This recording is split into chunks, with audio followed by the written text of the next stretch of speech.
Have you ever had those moments that you just don't know how to get yourself out of a spiral? Your mind is going crazy. You have no desire to get outside of bed. Nothing seems like it's ever going to work out ever again for you. You cannot see the light at the end of the tunnel. And imagining getting up and doing almost anything feels extremely overwhelming or like you're going to have a panic attack. Well, recently in my life, I've had more and more of my loved ones, of close friends, and clients coming to me struggling with these same feelings where they're like, I don't know how to get started. I feel so completely overwhelmed that just thinking about trying to do some of the tools that you have offered feel like too much and I don't know how to get going. I'm in this spiral. I'm just depressed. I'm sad. I'm overwhelmed and I don't see a way out. And today's episode is really dedicated to anyone who feels that way and anyone who is trying to find some sort of way to break out of this cycle. So this episode is going to be all about me sharing tools with you for you to get yourself out of this cycle, get up and get moving so that you can hopefully start to at least see a light at the end of the tunnel, see your way outside of the fog that may be going on in your own mind. Now, before we jump in, I do want to caveat that I am not a licensed therapist. I am sharing tools that have helped me improve my own life. I have helped my loved ones and my family members create better fulfillment within their lives and feeling like they are able to find more joy and able to really connect with the type of life that they want to lead. I've helped multiple clients expand their own level of consciousness and truly am a mindset coach to help you through the transitions that you may be in life, but not as a licensed therapist. So if you are struggling with feeling as if you just are in complete despair, you feel like you may harm yourself or harm others, I highly encourage you to reach out to a licensed therapist within your area. And with that said, I do want to welcome you to this special episode of Unleashing Happiness. I am your host, Cecilia Hendricks, and it is my mission in life to help others figure out how to find more joy in their own lives, how to actually experience life in a way that is fulfilling and makes you feel like you have purpose and that you have a desire to get up and get out of bed. And recently, I've just had it presented a little bit more often in my own awareness that there are folks that even the smallest of scale in doing multiple steps to a morning routine or multiple steps to an evening routine can be very overwhelming.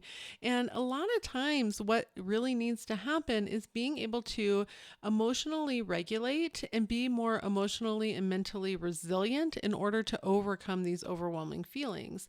And today's episode is designed to teach you tools to get yourself out of the spiral. So it's truly for those moments that you are like, I don't know what to do right now. I don't know how to get myself out of bed. I don't know how to motivate myself. I feel nothing but despair. I'm so sad. I'm so down. I just don't know what to do.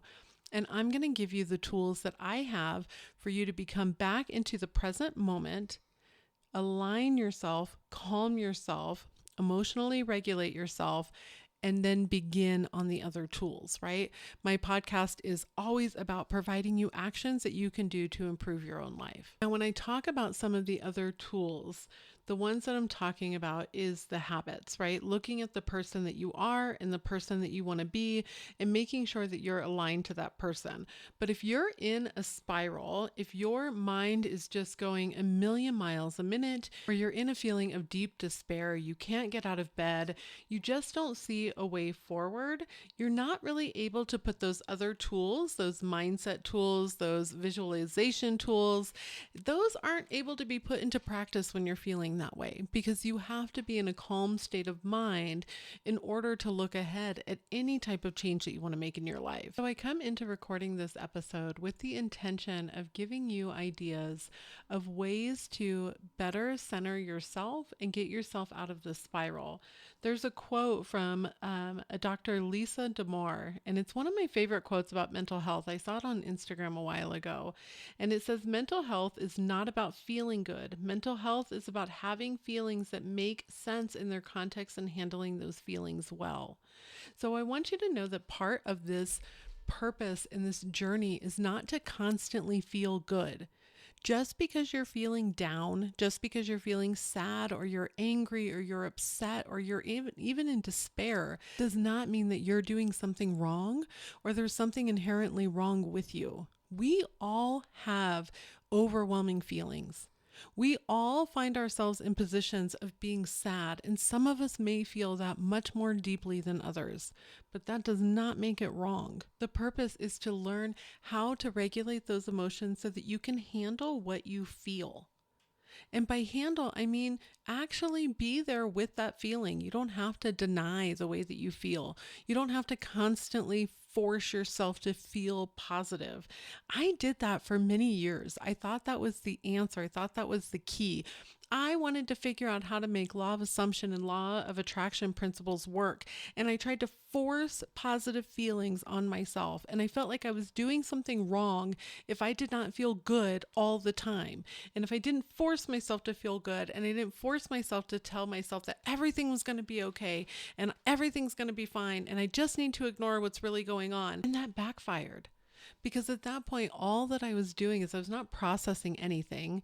I wasn't shifting my state. I wasn't learning how to emotionally regulate myself. All I was doing was creating a mental battlefield of actually storing up and bottling up my emotions. I wasn't letting them out. I wasn't understanding them. I wasn't giving them the honor of actually seeing them. Because when you feel these ways, it's your way of protecting yourself. It's your way of actually showing yourself love, even though that seems so freaking backwards sometimes. But when you shut things out, when you shut down, when you crawl into bed and just go under the covers so you don't have to face anything because you feel like you just absolutely cannot, that is you protecting yourself. It may not be working out the way that you want it to, but in that moment, you are providing yourself love and protection. You're saying, if I stay in bed, this can't be real. I don't have to face it. I can ignore it. Nothing more can hurt me if I just stay in bed. And so honor that part of yourself. Say, I hear you. I understand that we are trying to protect ourselves. We're trying to make sure that we don't get hurt because whatever happened, whatever trauma hit us, man, did that hurt. And our bodies and our brains are designed to say, do not let that happen again. We cannot manage that. We cannot get through that.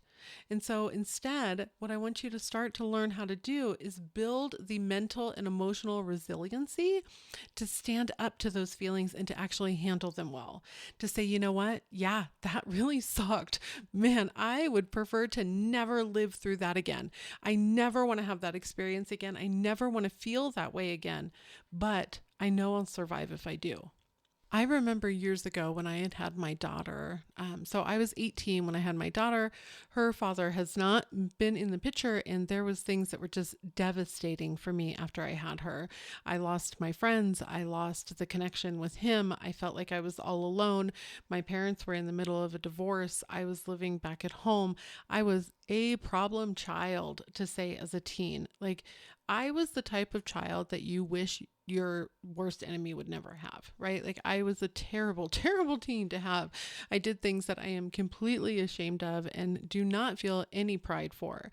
And I was then back at home with a baby by myself and had no idea how to manage what I was feeling. I woke up every single morning in a cold sweat because I was having dreams, actually nightmares, about what my daughter's father was out doing. And I knew he was out doing it because I had people calling me and telling me about it. I was destroyed. I was at one of my lowest points, even though I felt so much love towards my newborn daughter. But man, on the inside, did this freaking hurt really bad. And I wanted to just shut out. I didn't want to go anywhere. I didn't want to do anything. And at that point in my life, I did not have any type of support that taught me about how to become emotionally resilient or how to really tap into my feelings. So I just kind of stumbled my way through that process. And one day after another, I just got better and better. And truly, it was my daughter who got me out of that. Not anything of like putting that onus on her like it was her responsibility, but I knew that I had some non-negotiables in that day. I had to get up. I had to change her diaper. I had to bathe her. I had to make sure we had a clean place to live. At the time, I lived in this big blue farmhouse out by the Denver International Airport. Actually, the airport actually owned these homes. And Our home had a big main farmhouse and then what's called a mother-in-law quarters. And me and my daughter lived in the mother-in-law quarters.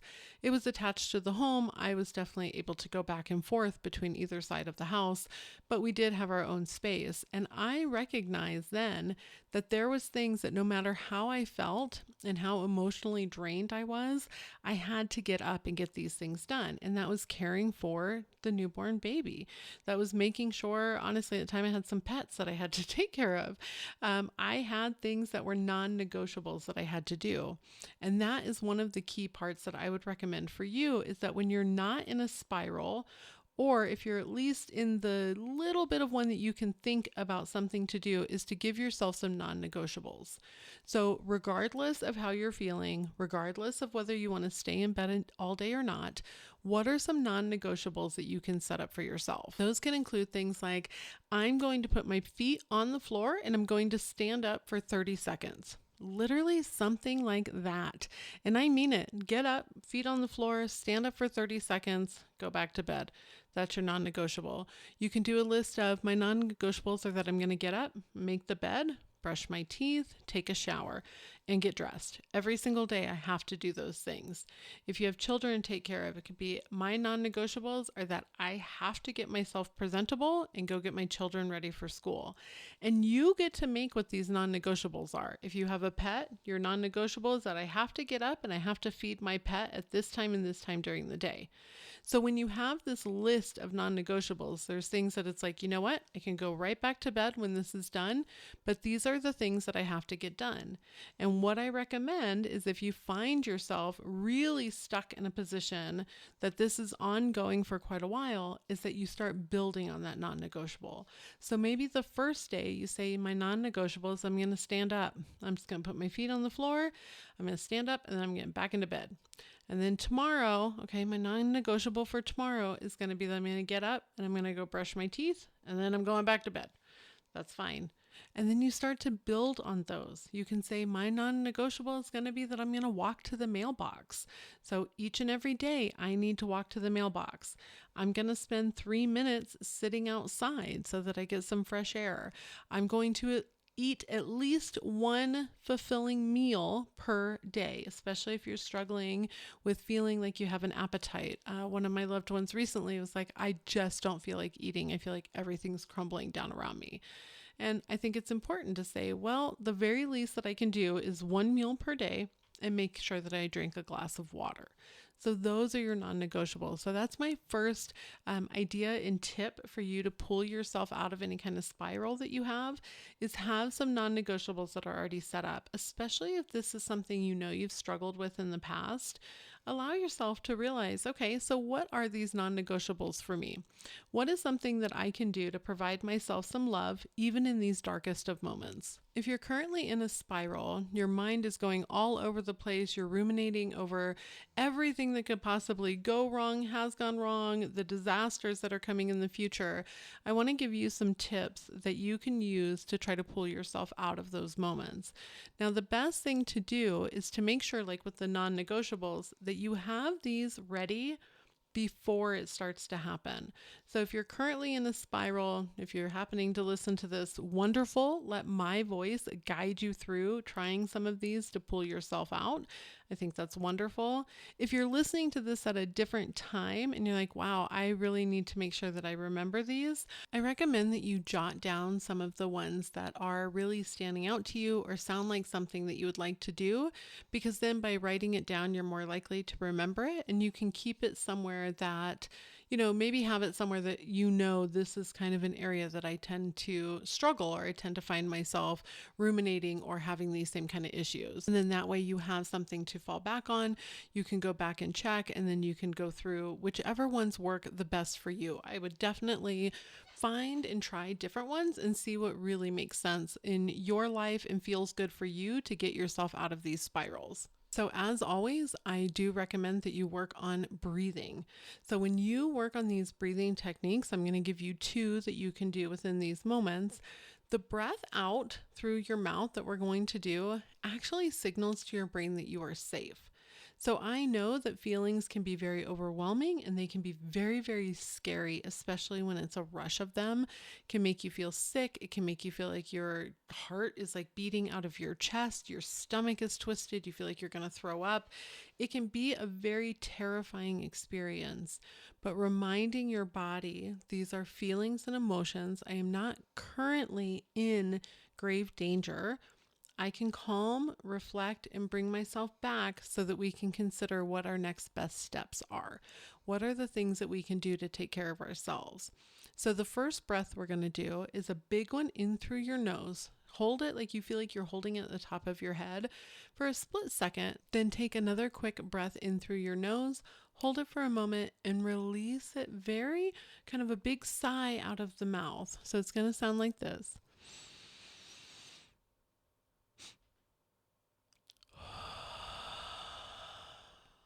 You can run through that 1 or 2 times. We can actually do it now. So if you're driving, you can definitely do this with your eyes open. If you're at home or in a safe place, I like to do it with my eyes closed. So let's go ahead and do one now together. In through your nose.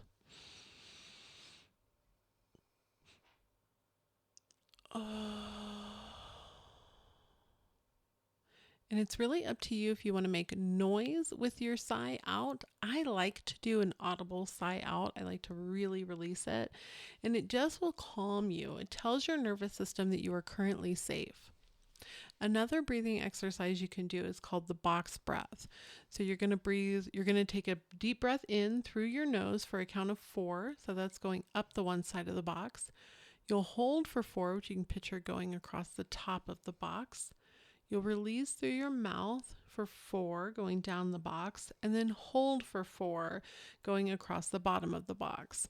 So we're going to go ahead and try that now. So do in for 4,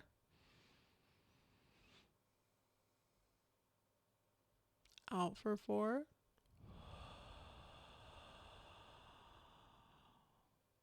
hold for 4. The box breathing is really great if you need to do kind of repeated. So if you're struggling to get yourself out, you can do the psychological breath, which was the first one that we did. Hold that for a moment and then go into the box breathing. You will start to feel your heart rate come down. You'll start to feel your body begin to relax. You can actually use that time that you're doing the box breathing to scan your body. Where are you feeling that tension? Where do you feel the anxiety? Where are you feeling the sadness? Where are you feeling the jealousy? Really get curious about your emotions. Don't be scared of them. Don't run from them. Just come into that moment and where do you physically feel them? I often feel mine down in like the pit of my stomach. So I may get a little bit of tightening in the chest, but really it's my stomach. Like oh my goodness, I'll get the worst butterflies and I'll feel super anxious feelings just kind of bubbling up in my belly. That's when I know that I'm anxious. And then I will also notice that I hold it then in my shoulders. So I'll find that my shoulders are then pulled all the way up into my ears. So when I find that, I actually roll my shoulders back a few times and I become very present within my own body. This is going to tell your nervous system, we're okay. Let's calm down and assess the situation. Let's take a moment. And you can go back to these breaths as many times as you need to relax yourself and feel like you're able to move on to either another exercise or address whatever is currently happening to you that is requiring or needing a reaction from you. Now, I also want to talk to you about some grounding exercises. So if you are feeling anxious or you are feeling very upset and you need to find a way to calm yourself and bring yourself back into this present moment, there's a couple ways to do this. One that is very popular is to pick a color and start to quickly count the things around you that you can see in that color. So if I were to say, okay, you have done your breathing, I always recommend that you start with the breathing. And now we're going to look around and we're going to find all the things around us that are blue. And you're just going to count those items and really start looking for them. Like in front of me, I can see 3 blue lights. There is a blue bag that's kind of over to my left by the window. Hanging on the wall is a blue sword thing that my kids got my husband for Father's Day one year, or his birthday now, I can't remember. There's blue on the computer screens. If I keep looking around, I don't want to get too far. There's some blue in the pictures on the walls. There is a Hitchhiker's Guide to the Galaxy DVD for some reason sitting right next to me, and I can see blue on the cover of that. So you can start to count that, and then you can do other ones, right? Okay, now let's do orange. What orange can I see around me? This brings you back into the moment that you're in. It gives your brain something else to think about. And all that it's doing is interrupting that connection, the anxious connection that's going on at that time. So if you're ruminating, you're spiraling, this is just going to interrupt it, right? By asking questions, starting to have to change your mindset.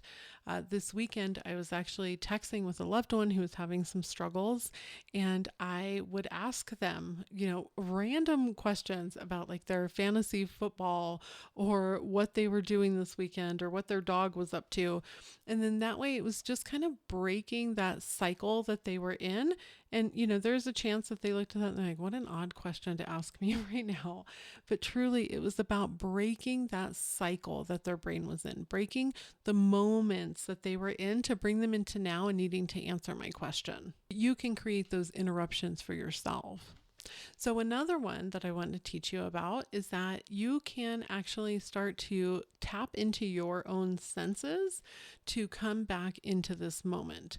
So if you sit, you plant both your feet on the ground, and you can actually do this standing as well. Don't get me wrong. If you're out walking through the grocery store, start to have a panic attack, you can definitely use this one.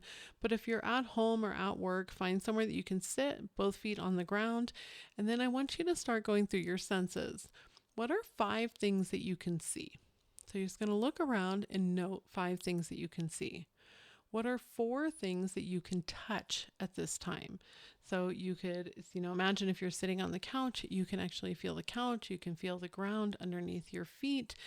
You can feel maybe like I've got headphones on right now while I record the podcast, and I can feel them actually on my head and on my ears. So just find 4 things that you can feel. Then you can find 3 things that you can hear, right? What are the things that you can hear that are around you? Start to pay attention. Then pay attention to 2 things that you can smell and 1 thing that you can taste. That brings you back to this moment. You are, again, finding ways to interrupt this cycle. And don't get me wrong, especially when you're in a big spiral and you're really struggling, your mind might be like, no, go back to this. Remember, we were thinking about this. And just learning how to bring yourself back. And you can say, we'll go over that as soon as I'm done doing this exercise. I need to get through this, and then we'll go back to worrying about that. And then you just go through the exercise over and over until you feel like you can address what is happening to you right in that moment. I'm going to give you one more exercise that this one I actually like. It really gets my mind working and really taps into my imagination. But I will find things that I can touch. So let's say that I look around and things that I can see. So I do 3 things that I can see. Right? So ahead of me, I look at 3 things I can see. Now I take one of those items and I think about what would it feel like if I touched that item? Would it be warm to the touch? Would it be cold to the touch? Would it be smooth? Would it be bumpy? Would it be slimy? Would it be gross? Would it be enjoyable? I think about what it would feel like. Then I actually ask myself, what would it be like if I licked it? How would it taste? Would this be a good idea or a bad idea? Some of the things that I'm looking at, that's enough to create some humor where I'm like, I can't believe I just thought about licking that. So you can really kind of use these to pull yourself out. Like right now I'm looking ahead of me, there is a camera lens. My husband does photography and video, and so he's got a big camera lens sitting in front of me. And so I imagine, what would it feel like if I touched that? Some of the areas would be cool to the touch and very smooth. Some actually have some ridges on it, so I imagine what those would be like. And then I think, well, what would it be like if I licked that? Well, that would not really be that pleasant of an experience. It would feel cold to my tongue, but I can tell there's dust on it, so that would be very unpleasant. I don't think I would like that. And it's also kind of humorous for me to think about telling my husband, like, well, I licked that. So I know this sounds weird, but it's anything to interrupt those patterns of what you're going through.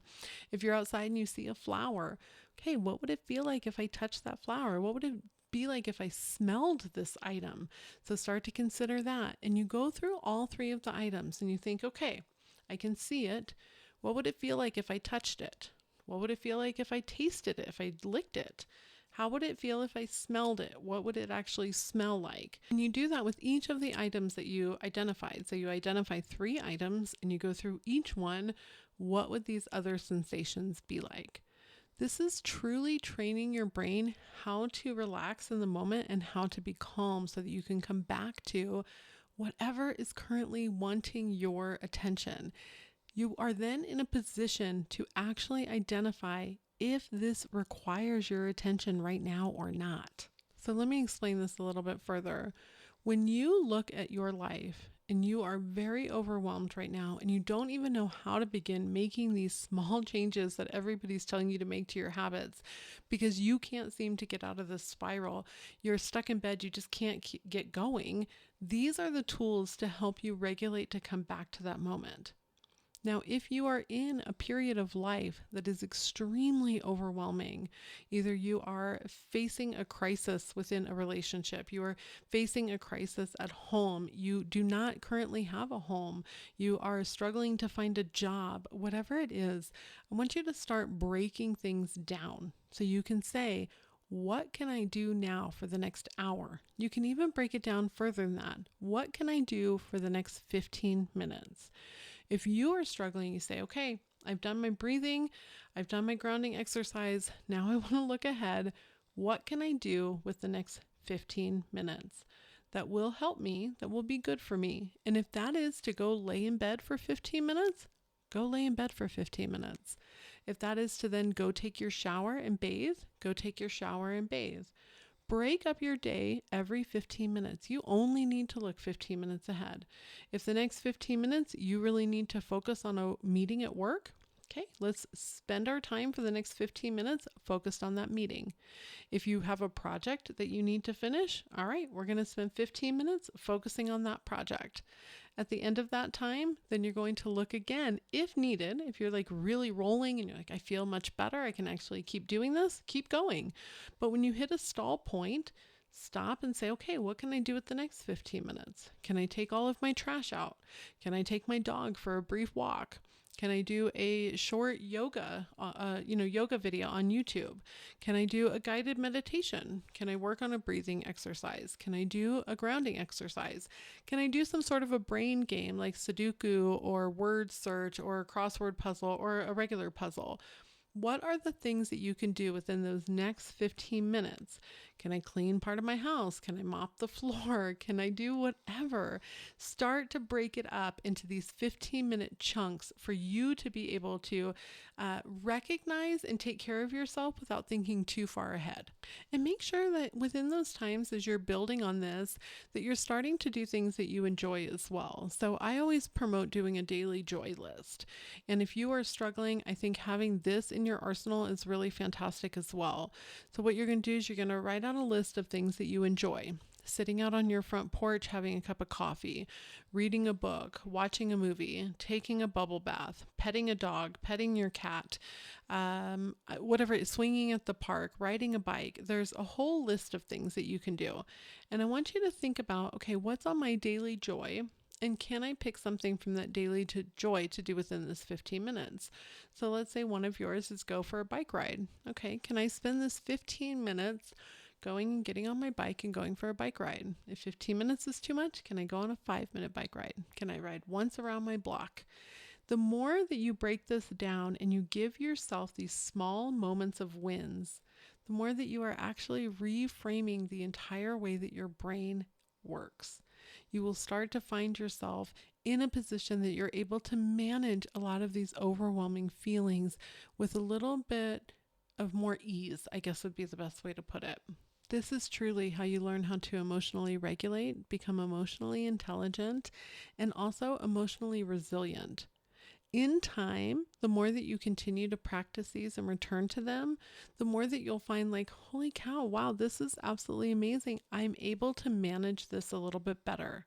My mental health has improved, but not because I feel good all the time, but because I can manage when I don't feel so good. I can see my way through the storm. I can know that there's a light at the end of the tunnel and this is not going to be my forever. And with that, I do want to close with one more recommendation that is another really good one if you are finding your mind kind of spiraling and ruminating on things. It's to actually start journaling. So it's much easier for our minds to go like in cycles in our head, right? With all kinds of thoughts just popping all over the place and you can't get them to stop. But we have to actually think differently in order to put pen to paper. So when you stop and you make yourself start journaling out those thoughts that you're having, then you're actually processing it through that activity of actually writing. So that's going to be the last one for me to share with you, is that start journaling when you're in those positions as well. I still always recommend that you start with the breathing technique, but then you can journal. So to recap really quick, we started by looking at some non-negotiables. So when you are having some struggles or you feel like you cannot get out of bed and you're very in an area of despair and your sadness, what are the non-negotiables that you can hold yourself to? Things that you really need to get up and do no matter what. The other one then is to work on your breathing exercises. How can you regulate your own emotions? Then we learned about some grounding techniques and bringing you back into the present moment. And we talked about also how to incorporate daily joys and breaking things up into smaller chunks for you to be able to manage. How can you get through the next 15 minutes? What can you do for yourself within these next 15 minutes? Can you expand that to an hour? That's great. Can you expand it to a day? That's wonderful as well. Can you do 15 minutes? That's phenomenal. You should feel really good about that. You're showing up for yourself. You're loving yourself. You're doing something for you, and you should really feel good about that. That is a definite win within your day. And then the last one is that if your mind's going a million miles a minute and you can't get it to stop, start putting pen to paper. Journal it out. Even if you throw it away afterwards, does not matter, but journal it out. Just because you journal it does not mean that you are solidifying that it's never going to end. You're actually helping yourself process it. So I hope that you found this episode helpful. If you have any questions, if you're listening on YouTube, you can definitely leave them down below. Otherwise, you are always more than welcome to email me. It's unleashinghappiness@ceciliahendricks.com. And again, if you are struggling and you are feeling like you may be harmful to yourself or to others, you have concerns about hurting yourself, please do contact a licensed therapist in your area. There are so many wonderful therapists out there that can really help guide you through some of these things that you're struggling with. You do not have to struggle alone. You do not have to suffer alone. You can learn the tools so that you can become much more emotionally resilient and manage your emotions through these really difficult times. So I wish you nothing but the best, and I hope you have an absolutely beautiful week.